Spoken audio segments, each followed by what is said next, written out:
darle la bienvenida a nuestro amigo, profesor, profe de RI, experto en relaciones internacionales, al profesor Jesús López Almejo. Profesor, muy feliz año. Buenas tardes, ¿cómo estás? Hola, mi querido Antonio, muy buenos días, ¿cómo están? Muy bien, para ti todavía son días porque tú estás en el horario del Pacífico. Te saludo con los buenos días allá en Baja California. Nosotros acá en el medio este de Estados Unidos son tardes. Muy bien, pues aquí anonadados con tantas respuestas por esta censura a nivel mundial de Facebook, de otras redes sociales, ¿no?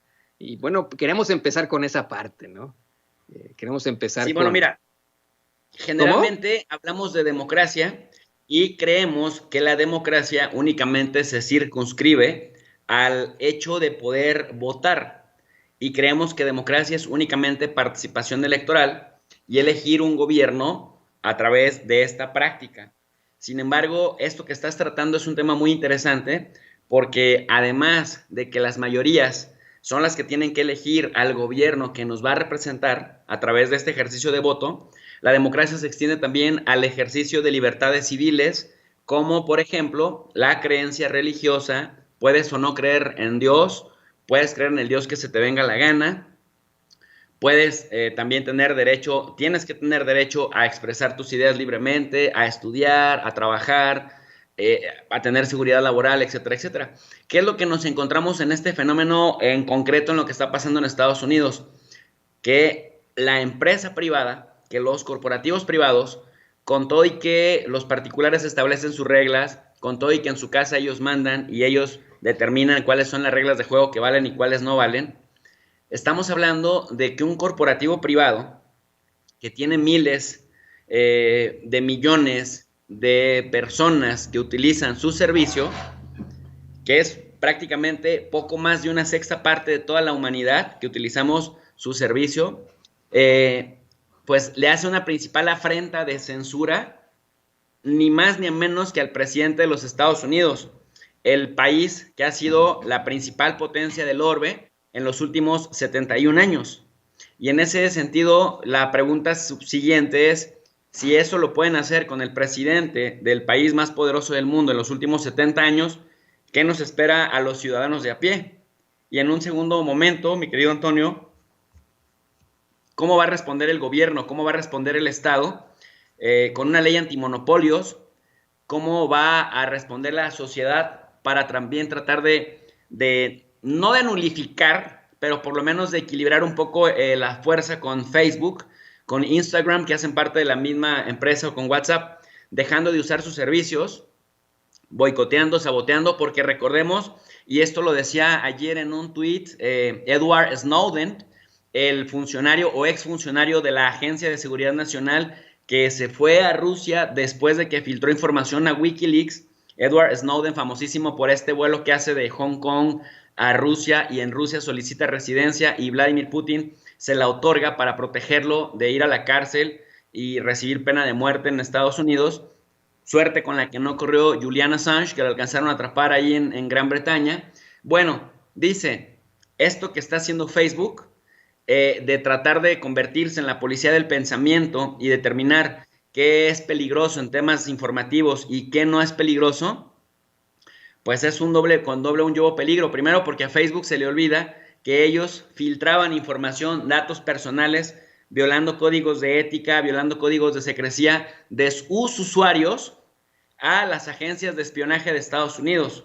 Y en segundo lugar, ¿cuáles son los criterios a los que puede apelar la gente que sea vetada, que sea censurada por estas redes sociales? Entonces, por eso yo decía cómo la gente pudiera, así como en Estados Unidos está muy fija la idea de libre mercado y está también muy fija a grandes rasgos la idea de el servicio al cliente con calidad o calidad en el servicio al cliente y que responden cuando los clientes se quejan, pues que la gente también pudiera desde abajo tener una reacción de dejar de utilizar estos servicios y que Facebook lo resintiera en su accionar cotidiano.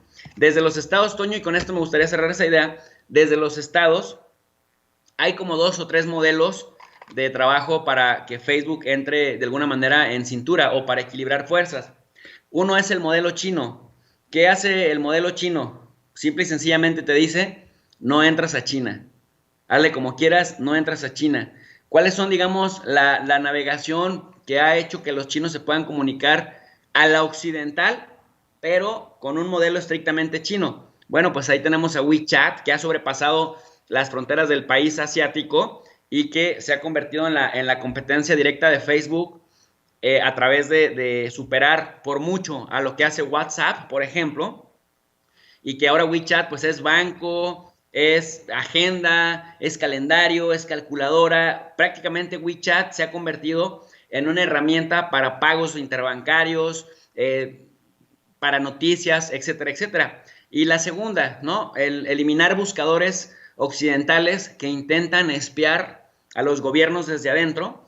Y bueno, pues ya vemos que China tiene dos grandes buscadores muy importantes. Uno es Baidu, que lo lanzó desde 1999, y el otro es Gozo, que es prácticamente sin necesitar del know-how de Google, por ejemplo, pues China está llevando a cabo su propio modelo, su propia plataforma digital, sus propios buscadores, y la manera de que la gente se encuentre interconectada. La otra sería que como clientes de Facebook, de estos servicios, dejáramos de utilizar algunos de ellos para que sintieran la reacción y que pudieran pues ser más estrictos y medir con la misma vara a todo mundo, porque casualmente dice Edward Snowden, Trump es peligroso porque incita al odio, pero imagínate si con esa misma vara regularan a todo mundo, pues habríamos un montón de censurados con tanto odio que se tira en las redes sociales. Sí, no, definitivamente. Creo que el Internet es el primer gran paso a esa verdadera libertad de expresión. Pero lo sabemos, todo el mundo lo sabe, hay una censura desde un principio, ¿no? Y siempre se ha buscado un Internet completamente libre, sin cookies, sin problemas de rastreo, sin problemas de que estén observando nuestra información, etcétera, etcétera, etcétera. Y eso es una lucha que tal vez le toque, profesor, a nuestros hijos, a nuestros nietos, pero ahí seguiremos. Esta es la primera parte. Yo te quiero preguntar ahora, y le voy a pedir a David que nos grabe. Vamos a hablar en unos momentos más de esta enmienda 25ª, del proceso de impugnación a 12 días de que el presidente Trump deje el cargo. Pero antes de eso, también hace unos momentos el presidente Donald Trump anunció que no va a ir a la toma de posesión de Joe Biden, como el mal perdedor que es, ¿no? Pero bueno, luego de esta toma incitada del Capitolio, de muestras de violencia e insurrección de sus seguidores, ¿qué podemos esperar de esos 12 días rumbo al cambio de gobierno, rumbo a esa transición que él dice va a ser muy smooth, muy suave, profesor? Mira, Toño, aquí antes que nada hay que mencionarle a la gente porque me parece que hay mucha confusión entre un posible impeachment, es decir, un posible juicio político que es una ruta, y entre lo que va a ser apelar a la enmienda 25, la enmienda constitucional, sobre todo en sus secciones 3 y 4. ¿Qué significa esto? Pensando en lo que va a pasar en los últimos 12 días. Mira, para empezar, ya hay por lo menos aproximadamente 100 demócratas en la Cámara de Representantes, estaba contándolos porque todavía se siguen sumando. Hay 25 de ellos que están coliderando, ves que siempre se necesita por lo menos un líder y un copatrocinador para lanzar un proyecto que se someta en el Pleno y pase por todo el proceso legislativo para iniciar un juicio político en contra de Donald Trump. Pero Ilhan Omar, la congresista de origen somalí, junto con Rashida Tlaib, de origen palestino, con Ayanna Pressley, de Chicago, por cierto, con Cori Bush y con esta Alexandria Ocasio-Cortez, la puertorriqueña neoyorquina que está haciendo una figura en ascenso muy importante, representativa de los legisladores millennials en Estados Unidos, de izquierda, lanzan esta idea de que se tiene que enjuiciar a Trump, y ya Nancy Pelosi y también Chuck Schumer, el que va a ser el nuevo líder de la mayoría demócrata en el Senado, porque fíjate que pueden matar dos pájaros de un solo tiro. Sentar un precedente de que cualquier presidente que actúe como Trump, incitando al odio y a la violencia y a irrumpir en los edificios públicos, se vaya inmediatamente. Pero el segundo gol que quieren meter es que si Trump es enjuiciado políticamente, ya no puede contender en la siguiente elección. Es decir, queda inhabilitado para ocupar cualquier cargo público, no se diga la presidencia. Entonces, con ello le matarían las aspiraciones en 2024, y esto es muy importante a la luz de que estamos viendo que de los 74 millones de votantes que Trump tuvo, casi 75, vamos a tener un movimiento que es el trumpismo, que por supuesto que respaldaría ya sea a Trump o ya sea a alguien que venga apadrinado por Trump en las siguientes elecciones presidenciales, ya sea uno de sus hijos o ya sea alguien de su grupo más cercano.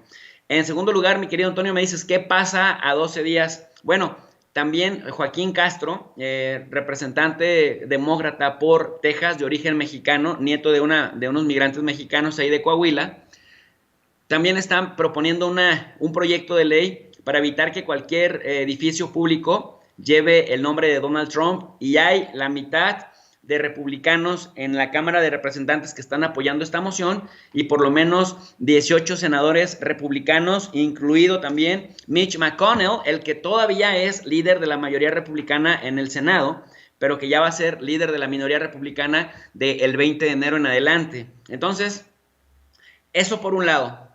La otra ruta para que Trump se vaya antes del 20 de enero, que es la que han estado planteando también los demócratas, pues para meterle presión a los propios republicanos, es que el vicepresidente, que tiene facultades para hacerlo, y esto es lo que dice la enmienda 25, que active la sección 3 y la sección 4 de la enmienda 25, que no es otra cosa, mi querido Antonio, que un vicepresidente, cuando ve que el presidente raya en excesos en su labor de gobierno, junta a más de la mitad de su gabinete y escriben una carta al presidente del Senado pro tempore y le informan que el presidente está inhabilitado para ejercer sus cargos, ya sea por un tema de salud, ya sea por un tema pues de falta de capacidad para ejercer el cargo, o por alguna otra razón. Esto ya ha pasado, 2 veces pasó entre Dick Cheney y George W. Bush.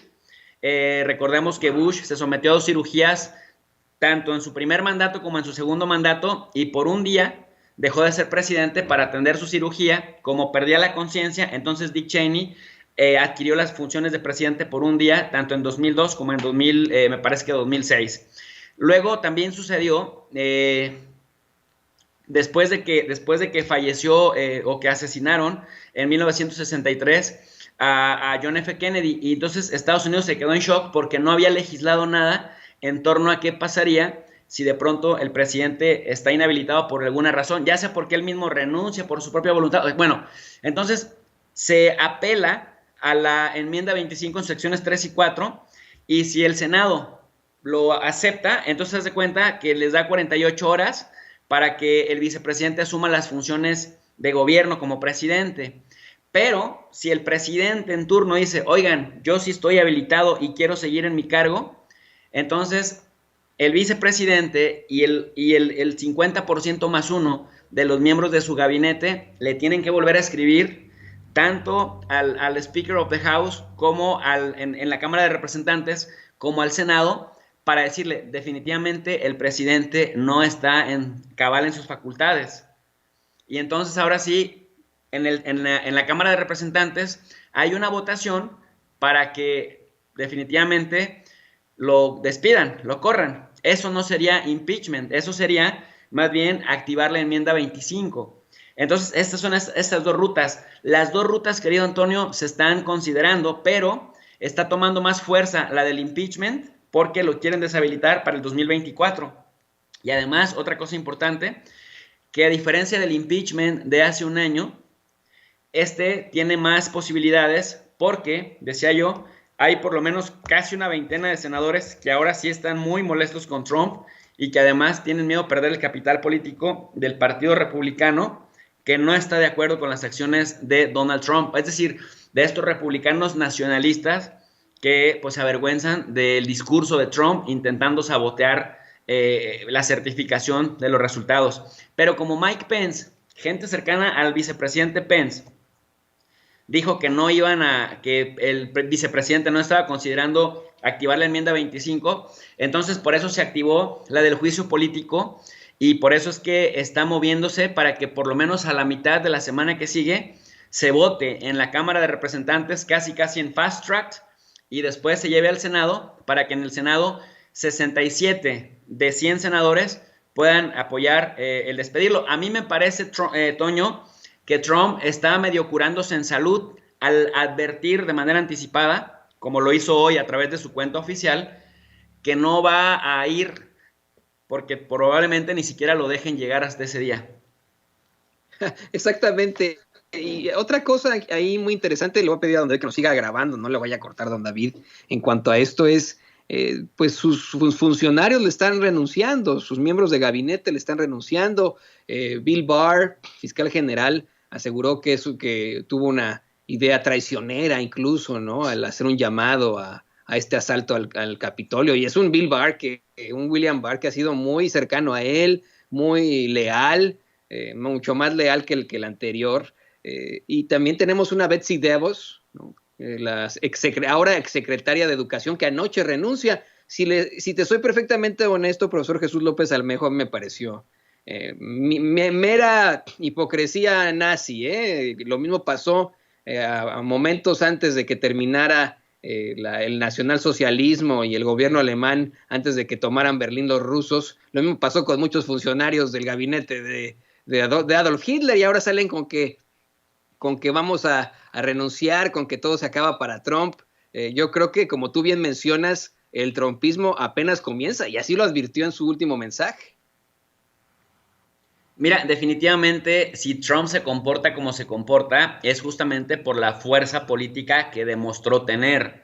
A mí me sorprende la cantidad de euforia que ha levantado entre muchas personas, otrora sensatas, que no les importa el Estado de Derecho, no les importa el debido proceso que tiene que seguir de alguna manera un asunto político, jurídico.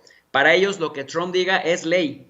Y recordemos, Antonio querido, que para que haya coexistencia pacífica, que justamente venimos de guerras civiles, casi todos los estados pasaron por eventos muy sangrientos, con millones de muertos a lo largo de su historia, para poder llegar a las instituciones que tenemos el día de hoy, que no son perfectas, las instituciones contemporáneas, que muchas siguen dejando mucho que desear, es cierto, pero justamente venimos de un proceso sangriento en donde para procurar la coexistencia pacífica se le dio paso a las constituciones políticas, es decir, emerge la idea del constitucionalismo como un documento en el que se asientan las leyes y las normas jurídicas por las que todos debiéramos regirnos para evitar el derramamiento de sangre, como pasó durante el siglo XIX y como pasó durante la mitad, por lo menos, del siglo XX en la mayoría de las naciones del mundo. Entonces, ¿qué sucede cuando le faltas al debido proceso?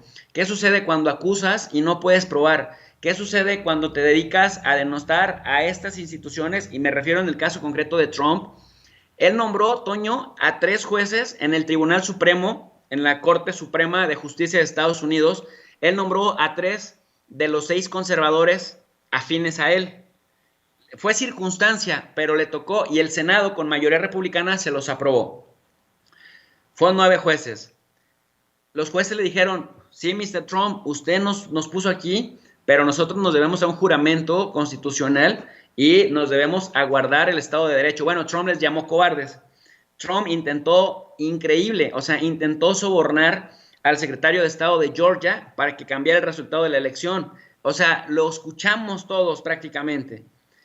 Trump empezó a querer meter la duda en estos estados en donde abiertamente perdió, querido Antonio, y tanto las legislaturas de mayoría republicana de estos estados, por ejemplo como Arizona, que históricamente son republicanos, le dijeron, no señor, no hay indicios de fraude. Los mismos gobernadores republicanos a los que después les empezó a llamar traidores, es decir, este señor empezó a desmostrar a todo mundo. ¿Tú te imaginas, querido Antonio, esto lo platicaba con Meme a la mitad de la semana, con Meme Yamel, ¿tú te imaginas si el escenario del 2016 se hubiera repetido acá, es decir, invertido, que ahora Trump hubiera ganado el voto popular, pero hubiera perdido el colegio electoral? Lo que hubiera pasado si después de que fue aplastado por una diferencia de casi 8 millones de votos en el colegio electoral, se pone a decir que hubo fraude y que fue arrasado en el colegio electoral. ¿Tú te imaginas un escenario inverso en donde él, perdiendo el voto popular, ganando en el voto popular, hubiera perdido el colegio electoral? Ahí se hubiera dicho el Estado profundo, esto es un fraude, etcétera, etcétera.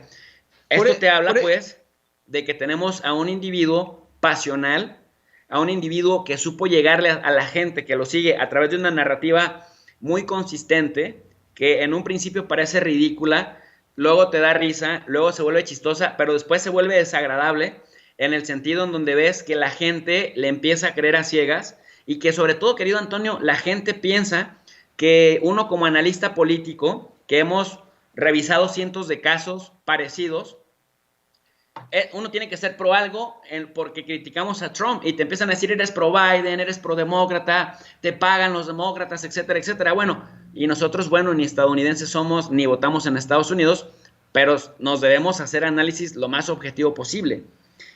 Pero te das cuenta la penetración que tuvo Trump en las mentes y en los corazones de muchas personas, por más ridículo que pareciera, por más detestable y abominable que pareciera, y que es un elemento disruptor, o sea, que rompe con lo que se ha venido construyendo hasta este momento, y que no es casual, pues, que el coronavirus se lo pasa por el arco del triunfo, y que eso nos permite entender por qué Estados Unidos encabeza la lista de más muertos y de más contagiados en el mundo, teniendo todas las capacidades, Antonio, para enfrentarlo de una manera más eficiente.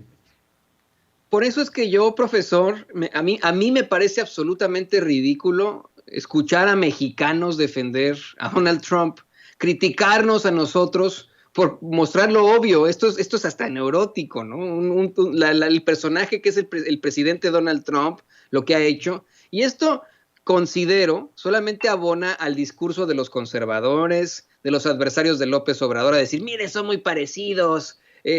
A Donald Trump no le hicieron fraude, no tiene nada que ver el fraude de 2006, nada que ver con lo que ocurre en las elecciones aquí. La diferencia, como bien lo dice el profesor Jesús López Almejo, de tanto votos como de delegados electorales, es abismal, señoras y señores. Y el hecho de que usted defienda a Trump solamente permite que la ultraderecha mexicana digan, ya ven, estos cuates están con Trump.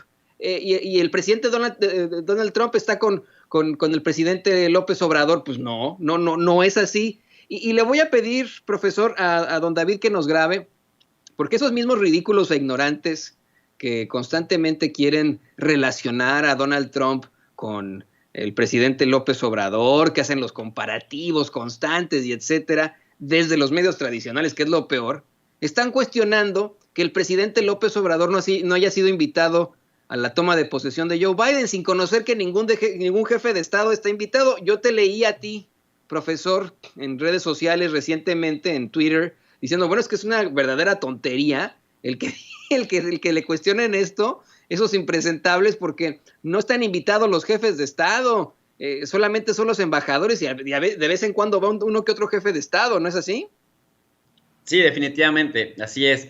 Yo nada más veo a la prensa chayotera mexicana como todos quieren jalar agua para su molino. Mira, Antonio, es tan gracioso que termina primero dándote coraje y después te termina dando risa, porque ves a idiotas como Pedro Ferriz Jr., o a Pablo Iriart, ¿no? O a Jorge Fernández Menéndez, o al mismo Bros, o a Loret, que se autovictimiza todo el tiempo, que rayan en lo ridículo, Fernanda Familiar, bueno, toda esa fauna, como les dice Alfredo Jalife, toda esa fauna despreciable, carente de ética, que han vivido del chayote y que siguen dolidos, te das cuenta cómo vulgarizan, cómo se convierten en personas cada vez más vulgares en el trato que le dan a la información. Antes, pues no teníamos tanta forma de enterarnos, y si nos enterábamos, no teníamos tanta manera de hacerlo público y de obviarlos, pues porque no existía esta capacidad para poderles competir a través de las redes sociales. Ahora que ya están las diferentes redes, que digamos son estas de las bondades que tienen, y por eso el presidente les llamaba las benditas redes sociales, pues puedes evidenciar y hacer válido aquello de que la prensa se regula con la prensa. Y salieron a decir, ya ven lo que se gana López Obrador por no haber reconocido a Biden cuando nosotros se lo decíamos, no lo invitaron a su toma de posesión. Yo estuve un año viviendo en Washington, estimado Antonio, hice una tesis doctoral justamente comparando la influencia de las comunidades extranjeras o de las comunidades de origen extranjero en Estados Unidos, los judíos, los armenios, los mexicanos, los turcos, y tuve que irme a Washington, entrevisté a congresistas, entrevisté a funcionarios de gabinete, a gente como Madeleine Albright o al ex senador John McCain, que ya falleció, y fue sensacional este clavado que me eché durante un año en Washington, porque me acerqué a muchos círculos políticos, a centros de investigación, a embajadas, a entrevistar diplomáticos, a los staff, miembros de los staff, y lo que te dicen es súper obvio. Hay formas y tiempos políticos en Estados Unidos que parecieran ser similares a los de otros lugares y no lo son. En Estados Unidos, lejos de querer desgastarse en términos financieros, en términos de gastarles tiempo por cuidar a otros mandatarios ahí dentro de su país, se quitan esa burocracia y dicen, si ya están aquí los embajadores, invitamos a los embajadores, si hay alguno que sea muy importante, pues órale, vengan. Pero ellos nos echan la bronca que nos echamos los países latinoamericanos de querer a fuerzas para legitimar nuestra toma de posesión, para querer legitimarnos con la visita de otros mandatarios. Estados Unidos es, si ya están aquí los embajadores y ellos son los máximos representantes de sus gobiernos, con eso, porque tenemos tantos asuntos que resolver en el mundo que lo que menos queremos es dedicarles tiempo, uno por uno, a devolverle la cortesía de su visita, sobre todo los que vienen tan lejos. Pero la prensa chayotera es en México tan chistosa o ridícula que luego salieron a decir, a ver, casi dicen, lo que pasó, y esto lo puede ver la gente leyendo las columnas del Universal, del Milenio, de todos estos, viendo sus videos, etcétera, que dicen, casi están culpando a López Obrador de lo que pasó el otro día en el Capitolio, que si Trump es irreverente, es que López Obrador le dio la receta, que si Trump tiene ahorita números negativos, es que le aprendió clarito a López Obrador, que si Joe Biden no invitó a López Obrador, como no invitó a los otros 200 mandatarios del mundo, es que López Obrador no lo reconoció. Es decir, tienen una fijación con el presidente López Obrador que francamente termina por dar risa, mi querido Antonio. Y mira, nada más para cerrar también esta idea, hoy fue muy gracioso porque yo puse un tweet diciendo un poco cuando me percaté de que se estaba haciendo trending topic, a López Obrador no lo invitaron porque no reconoció pronto a Joe Biden. A mí, francamente, entre risa y medio molestia, me puse a poner un tweet y le puse, qué idiotas quienes se burlan de que Joe Biden no haya invitado al presidente López Obrador. Ya en una posición más de profe, por cultura general, tomen nota. Los estadounidenses no invitan a la toma de posesión presidencial a otros mandatarios, van los embajadores en Washington. Y fue gracioso porque me contesta la embajadora mexicana en Estados Unidos, Marta Bárcena, es correcto, o sea, esto que dice es cierto. Y ya le contesto en un privado, ¿es correcto que son unos idiotas o es correcto lo segundo? Ya me pone lo segundo. Pero oye, ¿qué te contestó, Jesús? ¿Qué te dijo la embajadora Bárcenas? Para que es una idea, mi querido Antonio, de la calidad de información y de la calidad de análisis que andan manejando esta gente en los medios tradicionales. Por eso agradezco doble que existan espacios como Sin Censura, mi querido Antonio. ¿Pero qué te contestó? ¿Qué te contestó la embajadora Bárcenas cuando le preguntaste si una era correcto eso de que eran unos idiotas o lo otro? Una carita de sonrisa. Muy diplomática. Qué bueno, muy diplomática en efecto. Oye, qué bueno que les puedas Antonio. Abrir la mente a estos bolonios, ¿no? Con tanta problemática. Es que yo sé, la ignorancia en la que viven es terrible. Navegan por el mar supino de la ignorancia sutil, decía una maestra de derechos humanos que tenía yo, imagínate. Pero bueno, qué bueno que tú los puedas iluminar de esta forma.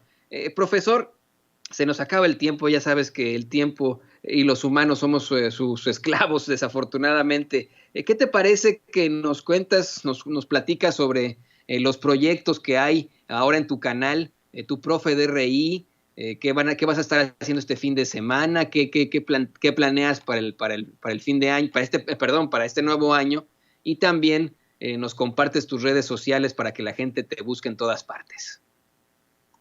Muchas gracias, mi querido Antonio. Pues mira, en el canal de Relaciones Internacionales de tu profe de RI, lo único que buscamos, Antonio, es combatir el discurso de odio, el discurso ideológico y llevar un poco de luz con herramientas académicas a la gente de forma gratuita, bajo la idea de que el único requisito para que la gente pueda aprender de relaciones internacionales es que quiera hacerlo, no importando su grado académico, no importando su formación, no importando la experiencia laboral que tenga, con que quieran aprender a analizar la realidad internacional, damos herramientas. En la descripción de cada video ponemos una lectura académica, ya sea de un capítulo de libro o de una revista científica, para que complemente la exposición oral, la exposición verbal, que todas las noches, entre las 10:30 y las 11 de la noche, de lunes a sábado, realizo en mis en vivos ahí en el canal de tu profe de RI. Son sesiones, haz de cuenta que llevo el aula fuera de la universidad y me pongo a dar las clases ahí y la gente está respondiendo cada vez mejor. Ya estamos como en 62,000 suscriptores y cada día va creciendo, va, digamos, poniéndose bonito el asunto y me da mucho gusto porque tú sabes que generalmente en las redes sociales los canales de contenido más sexual o más amarillista o más superficial son los que tienen más éxito. Y entonces agradezco que la gente también esté volteando a ver los canales educativos, los espacios culturales, porque de lo otro ya tenemos mucho en la televisión tradicional, ya tenemos mucho en TV Azteca y en Televisa, y ahora toca virar hacia los canales y los espacios formativos, mi querido Antonio. Pues hay que exactamente voltar siempre a los medios independientes que desafortunadamente no son tan independientes como ya lo platicamos con el profesor Jesús López Almejo, ya que le pertenecen a estos sujetos, pero al menos nosotros sí los podemos hacer independientes, así que démonos siempre la vuelta por esto y busquemos siempre la verdad con justicia, querido profesor Jesús López Almejo. Estamos muy en comunicación, voy a estarte viendo este fin de semana, revisando tus redes sociales, que te vaya muy bien, amigo. Muchísimas gracias, les mando un fuerte abrazo y les deseo un excelente fin de semana, Antonio. Hasta pronto. Gracias, el profesor Jesús López Almejo, usted lo sabe perfectamente, especialista, experto en relaciones internacionales, nuestro profe de RI aquí en Sin Censura.